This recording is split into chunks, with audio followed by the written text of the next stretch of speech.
This is a story about one man. No degree, no Wall Street connections, no government backing, just a laptop and an obsession with the future of money. In less than 5 years, he built the largest crypto exchange on the planet, processing more money every single day than the New York Stock Exchange, $100 billion.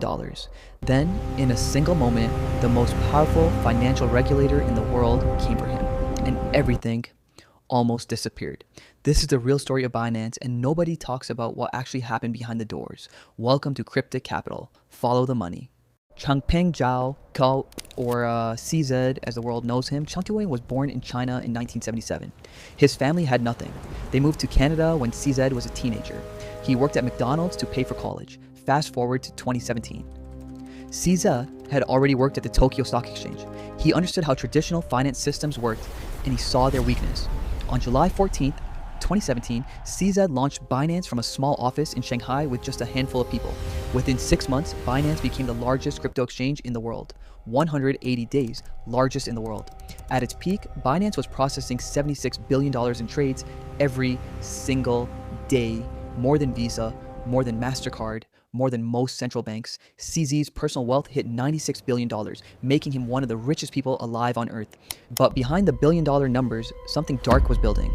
Leaked internal documents showed Binance was operating in countries without proper licenses. Internal messages obtained by Reuters showed senior executives openly discussing how to avoid American financial regulators. One message read, "We need to reduce U.S. exposure." Binance was also being investigated for allowing transactions from North Korea, Iran, Russia, countries under the strictest financial sanctions on Earth. Over $100 billion in suspicious transactions had moved through Binance completely undetected. In Washington, the Department of Justice, the IRS, and the SEC all opened investigations simultaneously. 3 of the most powerful financial enforcement agencies in the world, all targeting one company at the same time. November 2023. The United States Department of Justice dropped the hammer. Binance pleaded guilty to money laundering charges, unlicensed money transmission, and violating U.S. sanctions. The fine?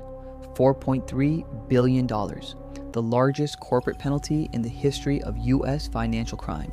And CZ himself, the man worth $96 billion, stood in a Seattle courtroom and pleaded guilty. He resigned as CEO immediately. His sentence? 4 months in prison. The man who built a $100 billion empire went to prison. But here is where it gets even more interesting. Despite the guilty plea, despite the $4.3 billion fine, despite CZ going to prison, Binance is still operating today, still the largest crypto exchange on Earth, still processing billions every day. So what does this tell us? That in the world of money, the rules are written by those powerful enough to survive breaking them. CZ built something so large, so deeply embedded in the global financial system that even the United States government could not shut it down. They fined it. They imprisoned its founder, but they could not kill it. Because when something handles $1 trillion, it stops being a company. It becomes infrastructure. And that is the most dangerous kind of power there is. Subscribe to Cryptic Capital, where every week we follow the money the world tries to hide. See you next week.